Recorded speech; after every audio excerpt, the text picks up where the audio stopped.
And with that, it's time for the Fanchise as we bring in my guy, CP the Fanchise of Knicks Fan TV. CP, good to see you. The Knicks' moves at the deadline have drawn praise from all around the league. So, CP, what are your thoughts on this trade? Chelsea at the deadline, the Knicks got much needed offensive reinforcements, both for their bench and for their potentially for their starting unit based on the injuries that they have. In Alec Burks and Bojan Bogdanovic, you have efficiency from three. Bojan Bogdanovic a bit better of an all-around offensive threat. And Alec Burks brings familiarity, which Tom Thibodeau, Knicks head coach Tom Thibodeau, really loves. He played for the Knicks just about 2 years ago. And so he's going to come in and fill that backup point guard role that the Knicks desperately needed based on the absence of Emmanuel Quickly. And the best part of this deal is that they did not have to give up a first-round pick. So the Knicks have their eye on competing right now and their eye towards the future as they look to build a championship contender. Yeah, that's really key right there. The Knicks have had their eyes on Alec Burks for the past few weeks. They've been watching Bogdanovic for the past year. Now they have them both. I think a really smart move by the Knicks. CP, is it now Eastern Conference Finals or bust for the Knicks?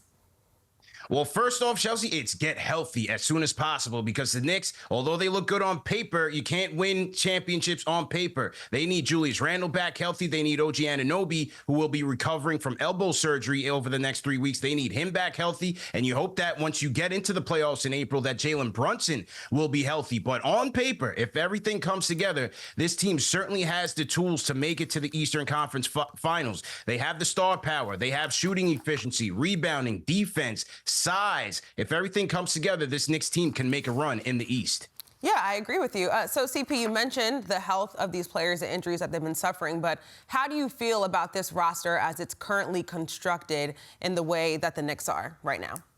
I really love the way Leon Rose and his staff has been prudent in terms of building this team. Once Jalen Brunson came here and established himself as a superstar caliber player, the Knicks needed to go out there and surround him with a supporting cast that will accentuate his strengths, surround him with three-point shooting, allow this floor to be spaced so that he can operate in the paint and get into his mid-range game. Julius Randle as well. Both of those guys need space to operate. And so I love the way this front office is going about bringing players that can help Jalen Brunson succeed and still saving some of their draft assets with the bigger picture in mind. So great job by Leon Rose and company.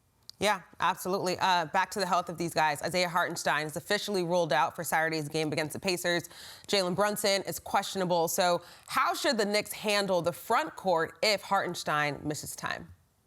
So Isaiah Hartenstein is nursing a sore Achilles. This was hampering him last year, and it seems like, it's going to have to be managed based on pain tolerance. And, it's unfortunate because Isaiah Hartenstein has been playing so well since Mitchell Robinson had went down. So now they're going to be down to their third-string center. And back when Precious Achiuwa was acquired at the start of the year, it was thought that he was a throw-in in the R.J. Barrett, OG Anunoby trade. Now, Precious Achiuwa has played so well for this team. Now he's a vital piece for this front court. They also have Jericho Sims in their stable, and they did just sign Taj Gibson to his next 10-day contract. Now, Taj is another guy who's familiar with this team, but he's a little bit older, a little bit more winded, as you saw in their loss to the Dallas Mavericks, and so it's going to be worthwhile watching where the Knicks go from here. The good news is that we heard that Mitchell Robinson will resume basketball activities after the All-Star break, so much-needed reinforcements could be on the way.